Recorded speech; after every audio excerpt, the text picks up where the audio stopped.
Merhabalar, hoş geldiniz. İftara orman kebabı yapıyorum. Sizlerle de tarifini paylaşacağım. Çok lezzetli bir yemektir. Yarım kilo kuşbaşı doğranmış dana etim var. Isınmış olan tencereme etimi koyup suyunu çekene kadar pişireceğim.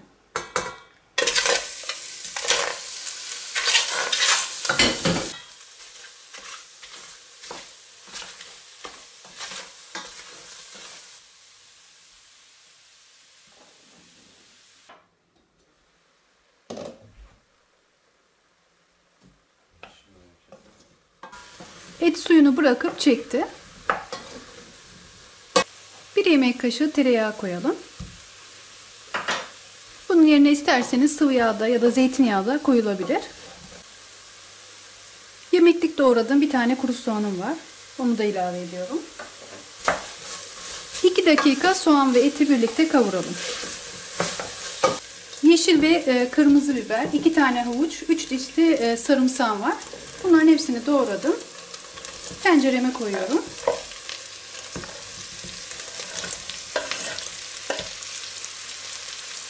Kavurmaya devam edin. 3 dakika hepsini kavurduktan sonra 1 yemek kaşığı dolusu domates salçasını ilave edin. Devam edelim karıştırmaya. Kavrulan salça her zaman için yemeğe çok lezzet verir. 3 tane orta boy patatesimi küp küp doğradım. Tencereme ekliyorum.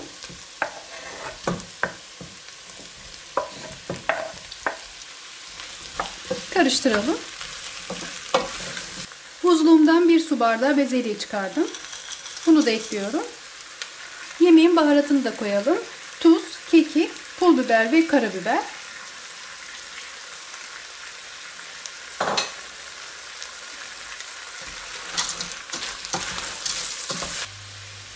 Suyunu ilave edelim.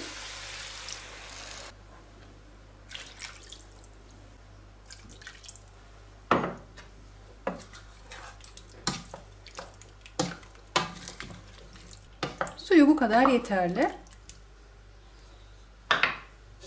Kapağını kapatıp tenceredeki yemek kaynamaya başlayınca da ocağı orta dereceye getirin ve 35-40 dakika yemeğimizi pişirelim.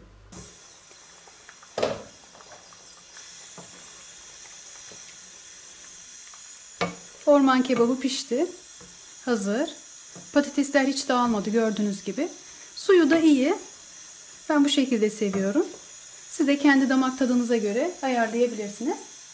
Yemeklerim hazır arkadaşlar. Bugünkü iftar menüm bu şekilde. Orman kebabı, tereyağlı şehriyeli sade bulgur pilavı, cacık ve sebze çorbası. Sebze çorbasının tarifini başka video ile sizlere paylaşacağım.